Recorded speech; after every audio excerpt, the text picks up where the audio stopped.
Vibe Mundial FM.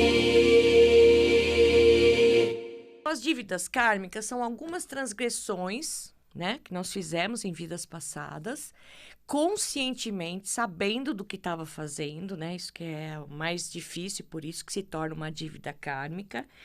Então,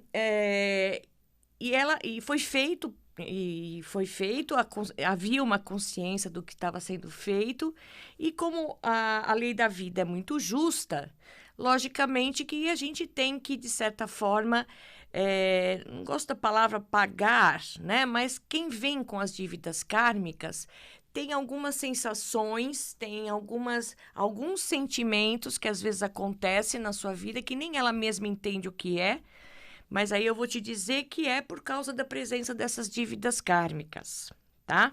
Então, às vezes até a gente se revolta um pouco com algumas coisas que nos acontecem, e é uma coisa de certa forma errada, porque, como eu sempre digo, todas os nossos dissabores, né, as coisas que não são muito legais e que a gente não que acha até, fica até pensando, nossa, não é justo, por que comigo, né? Por que aconteceu isso comigo? A gente tem uma grande tendência a pensar assim. Mas também acho que não seria justo, né, gente, fazer as coisas uma das nossas encarnações e não receber o retorno disso, né? Aquela ação e reação, né? Então, não são todas as pessoas que têm dívidas kármicas, tá? Não são. E elas, como eu disse, devem ser vistas como uma possibilidade de crescimento. Quais são as dívidas kármicas, né? Que números que nos mostra o que são dívidas kármicas? Antes de começar a falar de cada uma, né? Que as dívidas kármicas é o 13, o 14, o 16 e o 19. São esses 4 números que, quando aparecem no mapa, e onde ele pode aparecer? Pode aparecer no dia de nascimento. Quem nasceu num desses dias, 13, 14, 16 ou 19, já tem essa dívida kármica relacionada a esses números aí, tá? Desculpe, gente. Ou então, eu posso encontrar na somatória das vogais, na somatória das consoantes, nas somas parciais das vogais, nas somas parciais do nome completo da pessoa. Também posso encontrar essas dívidas kármicas. E antes de falar de cada uma, eu quero já deixar aqui, espero que você já esteja com sua canetinha, seu papelzinho, para anotar meu telefone, para fazer contato, porque esse estudo sobre dívidas kármicas está numa promoção muito legal esse mês. Então, quem estiver interessado em saber se tem dívidas kármicas ou não no seu mapa numerológico, pode entrar em contato pelo WhatsApp, né, 011 994019398. Vou repetir, 011 994019398, ou nas minhas mídias sociais, que eu sempre estou convidando vocês a me seguir, né? No Instagram, Elizabeth com STH, Olivate com 2TI. O Facebook é a mesma coisa, o YouTube, me siga lá no meu canal, tem vídeos muito legais lá também. E o meu site, né, que eu convido vocês a conhecer, porque lá tem bastante vídeos explicativos sobre quase todos os trabalhos que eu faço com a numerologia. Eu vou ter um prazer enorme de receber vocês lá. Então, vamos lá, o 13, né? Então, a pessoa que nasceu no dia 13, ou encontrei esse 13 numa dessas somas que eu disse para vocês, é uma pessoa que tem medo da morte, né? Teme o desconhecido e estende esse medo a mudanças e a transformações inconscientemente. Então, esse medo deve ser transformado, porque o 13 sempre tem uma coisa por trás do 13, né? A carta do tarô 13 é a morte. Então, a pessoa fala no 13, é morte. Mas não é a morte física, essa morte que a gente conhece, né, de certa forma. Ela é uma morte de transformação, para transformar uma situação, uma posição, uma forma de se comportar. Então, o que essa pessoa fez? Qual foi a transgressão voltada para o 13? provavelmente em vidas passadas ela não se importou com a preservação da sua vida e nem da vida dos outros. Foi negligente com a vida, né? Via pessoas que pudessem estar com problemas e com a iminência de morrer e também se comportou de uma maneira passiva, não ajudou. Então agora vem com essa sensação. Qual que é a sensação, né? Se refugia, fica um pouco inerte, é uma pessoa que não tem muito pique para fazer as coisas, sente assim indiferença pelas outras pessoas e um descontentamento constante, né? Aquela pessoa que às vezes a gente conhece e fala, nossa, essa pessoa tá sempre de mau humor, né? O que será? Por que será que tanto mau humor assim, né? Essas são as sensações que a pessoa tem. Não é que vai acontecer com ela o que ela fez em vidas passadas, não.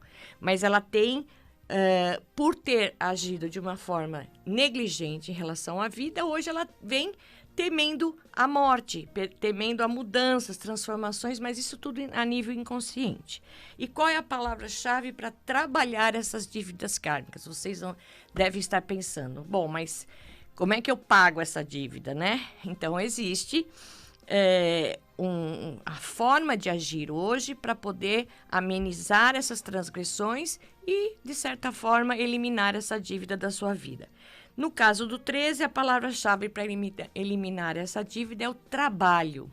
Trabalhar no sentido de se autoconhecer, de se transformar, de respeitar as outras pessoas, a vida das outras pessoas, né?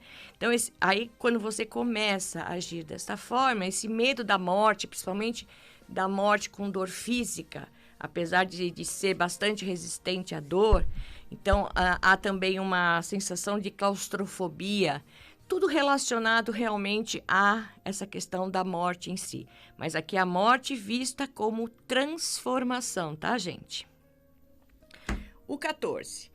O 14 é um número que representa posses físicas, né? Material. Então, adverte muito quanto à perda de propriedades e fracassos nos negócios. Então, em vidas passadas, você pode ter sido uma pessoa que arruinou as outras pessoas, que impediu que as pessoas conseguissem progresso, sabe? Aquela pessoa que está sempre, de certa forma, puxando o tapete da outra. E agora você pode sofrer alguns adiamentos de soluções e algumas perturbações emocionais. Deve aprender a lição do desapego. Então, o seu erro se baseou na falta de compreensão, de compreender a necessidade do outro. E há uma grande chance de quem tem o 14 a cair no mesmo erro. Então, é uma coisa que tem que estar sempre se policiando, tá? Então, para eliminar esse karma, você deve cultivar a compreensão e desenvolver a humildade, a compaixão, evitar, assim, chegar aos extremos das coisas, né? Que às vezes a gente vê pessoas assim, numa situação difícil, é aquela pessoa extremista, né? Aquela pessoa que exagera, bem dramática, né? Essa é a forma de se comportar aí da pessoa que tem o 14. Normalmente, as sensações que essa pessoa tem é muito cansaço, aquele cansaço inexplicável.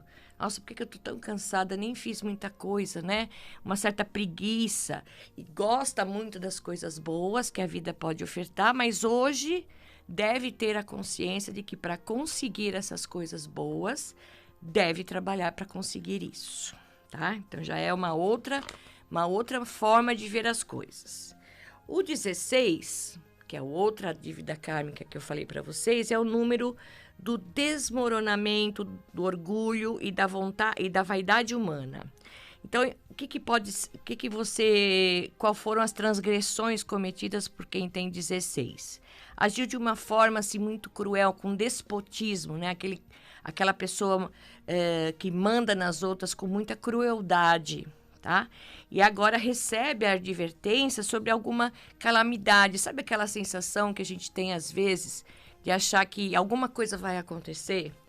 Nada, tá tudo bem, tá tudo em ordem, mas aquela sensação fica presente, fica te povoando a mente, né? Uma sensação de fracasso, traz também alguma coisa relacionada a amores ilegítimos, né? De ter relacionamentos que que não podem ser levados à frente porque não é um amor livre, né? Um amor que você possa seguir. Para eliminarmos esse karma, é através da justiça e da solidariedade. Então, qual é as sensações da pessoa que tem o 16? É um medo do oculto, um medo de religiões que manipulam, porque como foram pessoas que em vidas passadas manipularam as outras pessoas, sendo muito déspota, muito exigente, né? Então, hoje tem medo das religiões que, de certa forma, manipulam as pessoas. Que a gente tem aí religiões que realmente levam a isso, né? A gente tem que ter um senso bem crítico aí para seguir e para se decidir seguir uma religião. A sensação também é que ganha fama, poder, mas tem muito medo de perder toda essa fama, todo esse poder, tá? O 19, que é a última dívida kármica, é aquela pessoa que em encarnações passadas vivia muito na lei olho por olho, dente por dente. Conhece pessoas assim? É aquelas pessoas que falam, né? Ah, levei, tomou, né? Que é aquelas pessoas que quando vê uma situação que não concordam ou que as pessoas agem com ela de uma forma que ela não concorda, ela acaba agindo da mesma forma, o que acaba igualando você àquela pessoa que agiu errado, não é mesmo? Então, essas transgressões cometidas por quem tem o 19 foram transgressões que ficaram impunes, tá? Então, ou então deixou outras pessoas levarem a culpa de seus atos. Assumiu posições que não eram suas, com o trabalho de outras pessoas. Ganhou prêmios que não lhe pertenciam a outra pessoa. Então, pode, nesta vida, ter segredos revelados. Aqueles segredos que a gente, às vezes, não quer que seja exposto, mas acontece uma situação que faz com que esses segredos se revelem, né? Nós eliminamos essa dívida kármica não sendo dominador, né? E exercendo a tolerância. As sensações da pessoa que tem o número 19 é de que ela sempre tem que ser autossuficiente, que ela não precisa de ninguém, tá? Isso é uma sensação, isso é muito ruim, né? Pensarmos assim. Nós não conseguimos viver sozinhos, nós somos seres sociais, tá? Então, a gente sempre, de certa forma, depende de alguém ou de alguma pessoa mais próxima ou não tão próxima. Tem uma sensação, às vezes, de falta de chão, sabe? Aquela sensação, nossa, parece que as coisas vão acontecer de alguma forma, né? De que corre perigo de vida, aquelas pessoas que acham que estão sempre sendo perseguidas, de que não faz nada na vida e que não vai ter tempo para fazer. Então, essas dívidas kármicas, gente, assim, parece um pouco assustador, né? Assim, nossa, será que eu tenho essas dívidas kármicas? Será que eu fiz todas essas coisas, tal? É bem assim, né, gente? É a lei da ação e reação, tá? Às vezes a gente vê pessoas que fazem coisas ruins para as outras e, de certa forma, a sua vida corre normal, né? Parece que ela nunca é pega, parece que ela nunca é punida, nunca acontece nada de errado com ela. E aí a gente fica pensando, né? Poxa, mas que coisa, a pessoa faz um monte de transgressões, acaba atingindo as outras pessoas e nada acontece com essas pessoas, mas nós não podemos nos esquecer da lei da vida, como eu disse antes, né? Existe a lei da ação e reação. Então, eu posso pagar, né, nesta vida agora ou na próxima, porque senão, gente, se a gente fizesse as coisas erradas e nada acontecesse como uma certa punição, do que valeria então a gente ser pessoas honestas, pessoas corretas, pessoas que não faziam mal ao outro, que vivem a sua vida, sabe, sem querer prejudicar o outro. De alguma forma, em algum momento, a reação à sua ação vai aparecer. Vibe Mundial.